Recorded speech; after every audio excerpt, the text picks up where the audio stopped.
My friends and I love to go thrifting together. The hunt for that one-of-a-kind vintage find is always exciting.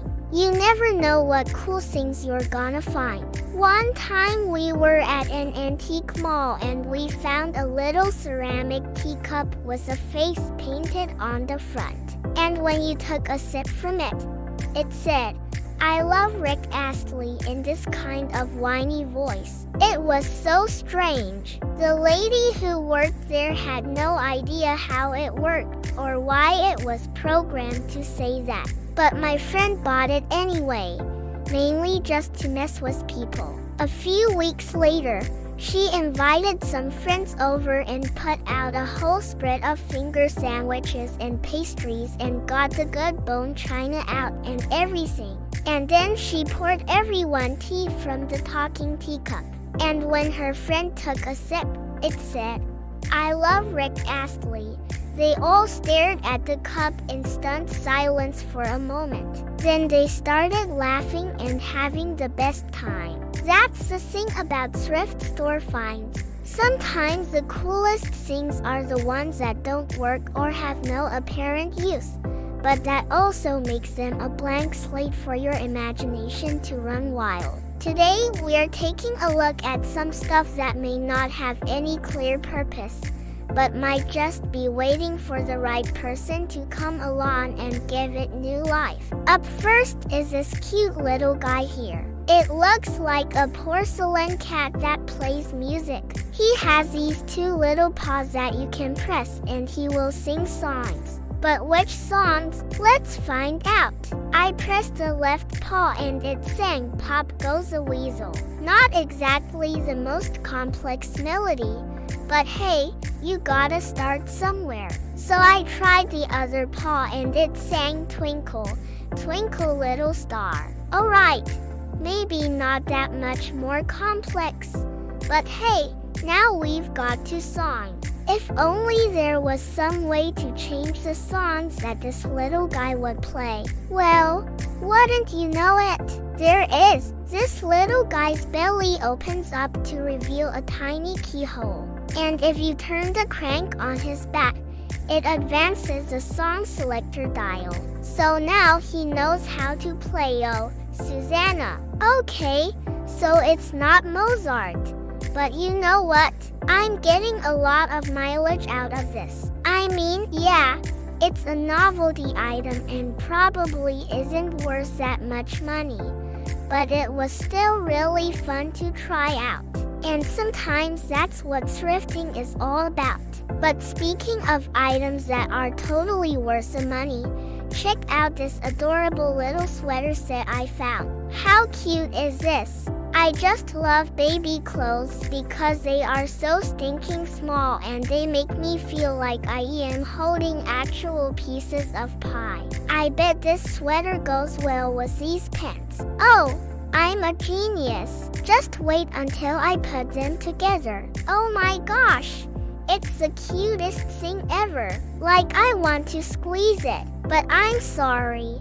This little baby set does not come with a pie filling. I mean, yes, that would be amazing. And if anyone wants to do that, let me know in the comments. But today we're sticking with the practical uses. So let's see what else we can find. Now this next item, I will be honest, it was pretty much love at first sight. Look at this cute little piggy bank. He is made of some kind of ceramic and has these little feet that are super detailed and look like real piggies. And the glazed pink body has this nice shiny luster to it. But something is missing. Oh my gosh! It's missing a nose. Well, this could be a big problem. How could I possibly fix it? Well, it turns out the solution was hiding in plain sight the entire time. It turns out the ears were removable. So after giving them a quick wipe down, I slotted them into the holes on the side of the little piggy's head and now he looks complete. I guess you could just as easily remove them and use this as an ordinary coin bank.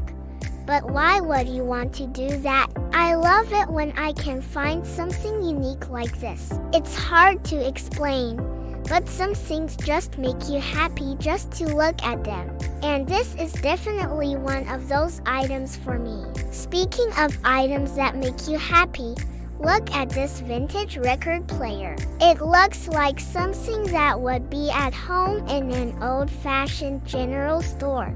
It's got this really cool wood finish with middle accents and even the original cardboard sleeve for the arm. And while it's definitely on the pricier side for a thrift store find, it comes with a bunch of records too, so that's always a plus. Now, I've always wanted a record player, so I was pretty excited to find this. It was just calling my name, and this is the kind of thing I would normally keep forever. But unfortunately, I have nowhere to put it. I live in a studio apartment, so if anyone here wants to buy this awesome record player, let me know in the comments and we can work something out. Next up is this weird box. It doesn't look like anything special from the outside, but the sticker on top says "Beware of dog," which means that if you open it without being careful, you could get bitten. So what the heck is in this box? Well, I carefully lifted the lid and it revealed this plastic skeleton wearing sunglasses and a Hawaiian shirt. Is this supposed to represent a surfer dude who bit off more than he could chew? I'm not sure, but either way, I thought it was pretty funny. What is even funnier is that there is another box that is identical except for the fact that the skeleton is wearing a scuba suit. Maybe they're related. Either way, these were way too goofy not to buy. And if you need more proof that I have terrible taste in decor, all you need to do is take a look at this next item. Yeah, I don't even know what to say about this. It looks like a painting of a Disney princess crossed with an Yupa Yupa fruit basket. I have no idea who this woman is or why she has such prominent nipples, but I do know that I had to have it. When my mother saw this, she told me it reminded her of something out of The Love Witch. So if you're a fan of that movie, this might be the piece of wall art for you. Speaking of art though, this next item is my kind of aesthetic. This is an oil painting on canvas, but it's not just any painting. No, this is a painting of a very famous piece of furniture. It's a 1962 style chair designed by Danish-Swedish modernist Greta Gross. And while I couldn't find anything online that looked exactly like it, it does share a lot of similarities with a few of her other designs. Now, I'm no art expert, but I do know that the thick paint and gold leafing make this painting look pretty valuable. I couldn't find any signature on the bottom, but if I did, that would help narrow it down. But even without knowing anything else, I think this painting could fetch a pretty penny. It would look awesome hanging in my dining room, but unfortunately it won't fit in my budget. So whoever ends up buying this, enjoy. Now, while you may not be able to tell what this next item is just by looking at it, you can probably hear what it is. Can you hear that? Well, you can't because I can't actually show it. That's right.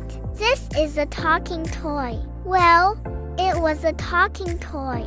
I think the mechanism is broken because all that came out when I wound it up was a feint. Hello.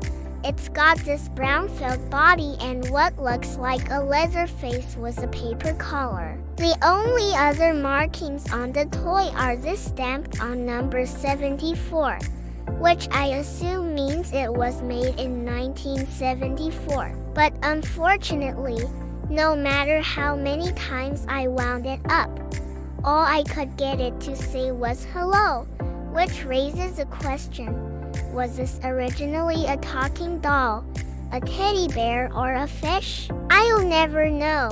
But I thought it was pretty funny to bring this to my local antique store and watch the reactions. Well, that's it for today, my friends. I hope you enjoyed coming along as I thrifted for hidden gems. And if you want to see more videos like this, be sure to hit that subscribe button. Until next time, remember, don't be afraid to ask for a lower price. And thanks for watching.